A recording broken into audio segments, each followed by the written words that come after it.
superstitions generally. Superstitions.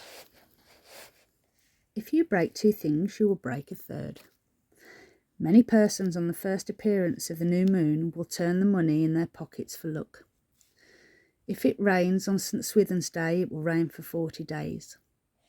To see the old moon in the arms of the new one is reckoned a sign of fine weather. Jacob's Ladder. The streaks of light, often seen when the sun shines through the broken clouds, are believed to be pipes reaching into the sea, and the water is supposed to be drawn up through them into the clouds, ready to be discharged into the shape of rain.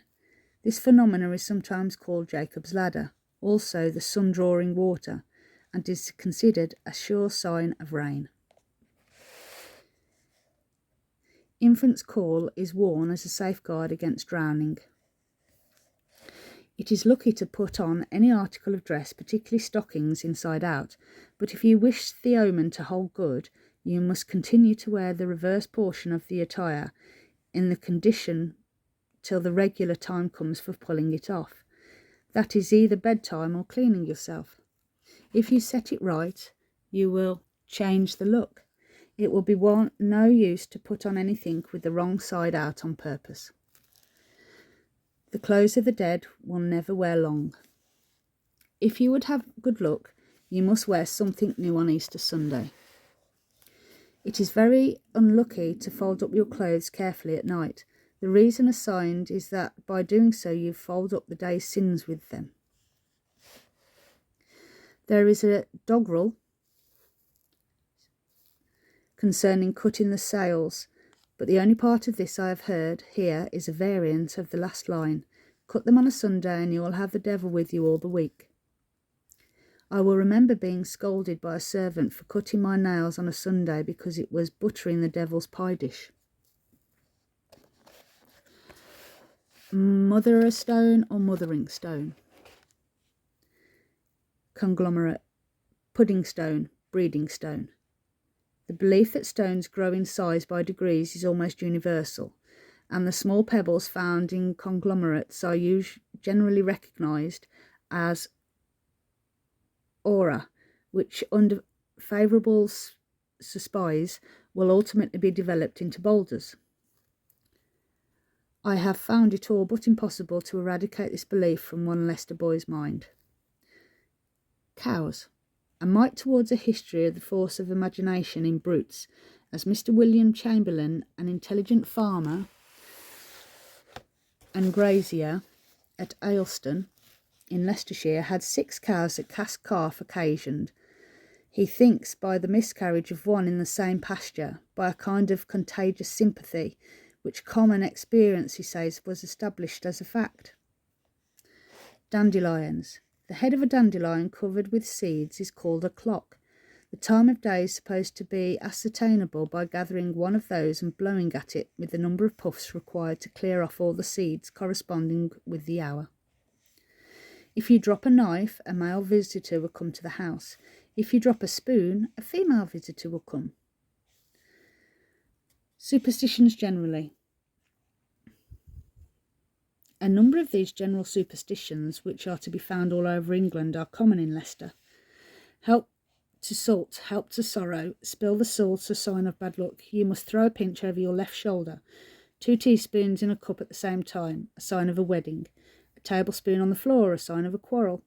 Crossing the knives at a table, very unlucky. You mustn't see the new moon for the first time through a window. Turn your money over when you see a new moon. Hair should be cut on first seeing a new moon to make it grow. Unlucky to leave a white cloth on a table overnight. Death signs. Ticking of the death spider. The continuous howling of a dog. When a clock in the house at noon or midnight strikes 13. If 13 sit down to dinner, one will die before the end of the year. When apple trees bloom out of season, there will be a death in the family. A winding sheet in the candle. A swarm of mice in the house, a coffin-shaped hole in the loft, to hear the cock crow at night, to dream of riding a cart and to be greased with bacon. Signs of a wedding. To fall upstairs. If a live coal fell out of the fire near your feet. if 4 people meet and cross hands to shake hands. New moons. You may see as many new moons at once through a silk handkerchief as there are years before you will marry. The person who sees the new moon for the first time through glass will break some crockery. The first time you see the new moon, bow 3 times and wish will be fulfilled. Bad luck. To break a looking glass will bring 7 years bad luck. Nothing will succeed that is begun on a Friday.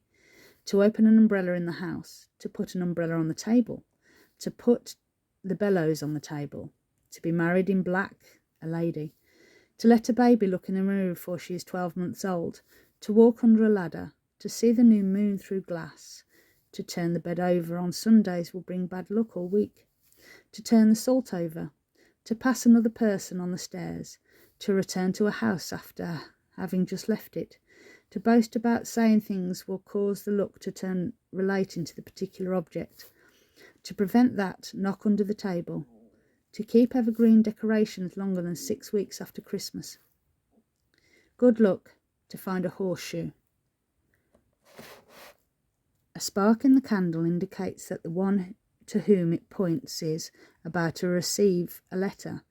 Knock the candlestick, repeating the days of the week from the present day, and at the mention of whichever one it falls, say Monday, Tuesday, upon that day will the letter be received. Wish when you eat the first mince pies, as many mince pies as one eats, each at a different house, so many happy months will be have it in a year. If one person begins to pour out the tea and another takes charge of the teapot to finish, there will be a birth in the family within 12 months.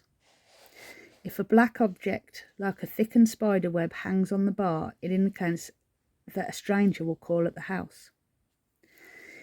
If a maid gets her clothes very wet when she is washing, she will have a drunken husband. When a maiden's apron string comes untied, her lover is thinking about her. If the garter tightens, the lover heightens. If the garter slackens, the lover beckons. Folding carpets.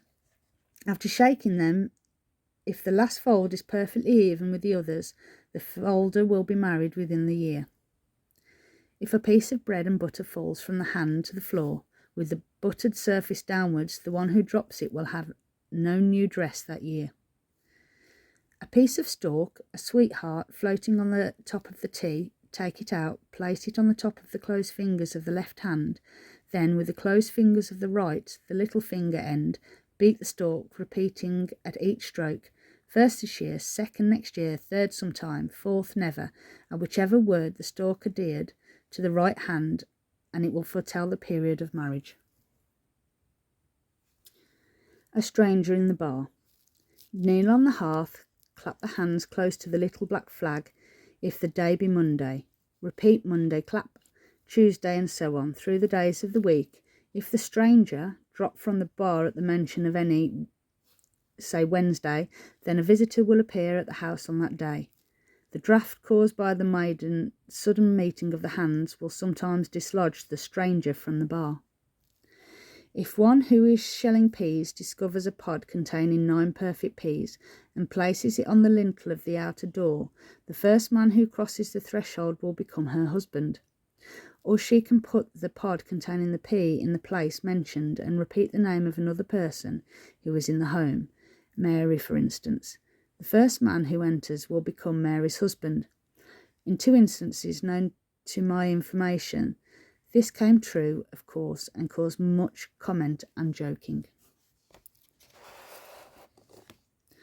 The rind of an apple taken off without a fracture and swung 3 times round the head of the person who is trying the charm and thrown over the left shoulder will form the initial letter of the name of the future husband. The loss of an ornamental in the form of a horseshoe worn as a charm reverses the good luck previously enjoyed by the owner. A horseshoe nailed on a door reminds the evil power of a witch that may enter of non-effect.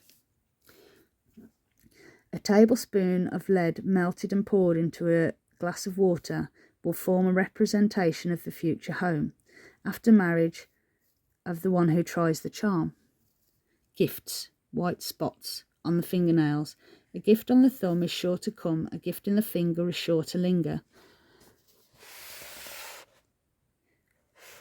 Thumb a gift, first finger a friend, second a fool, third a bearing, fourth a letter to come, or a journey to go. A fortune trifle. Put in the trifle a wedding ring, a silver thimble, and a 3-penny piece. The one who gets the wedding ring will be married within the year. The one who has the 3-penny niece will be a bachelor, and the one whose lot the thumb befalls will be an old maid.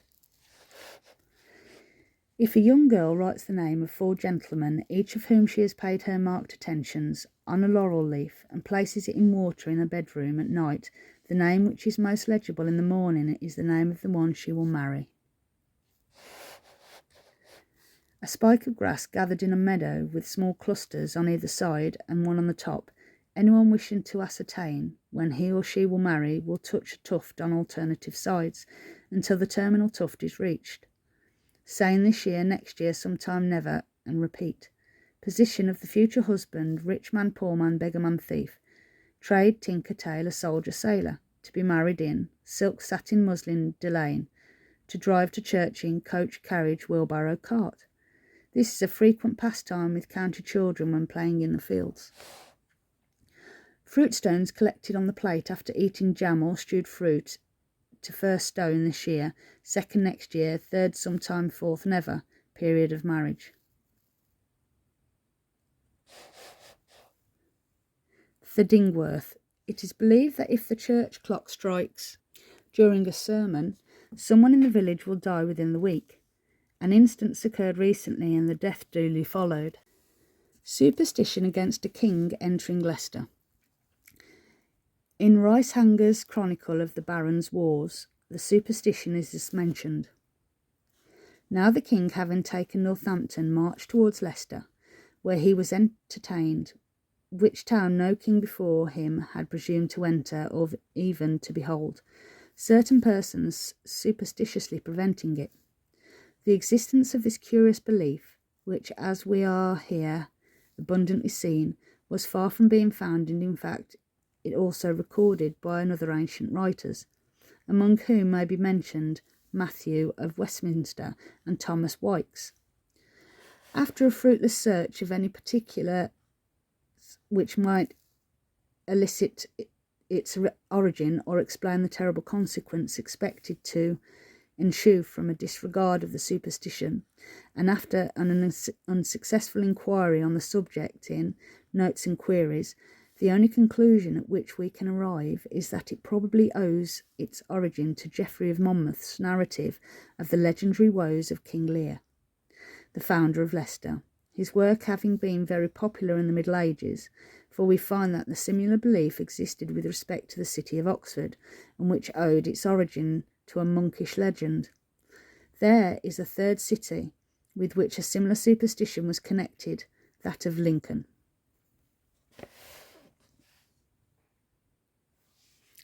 That's the end of this episode. Thank you very much. I hope you enjoyed that. Like, share and subscribe, and I shall see you for the next one.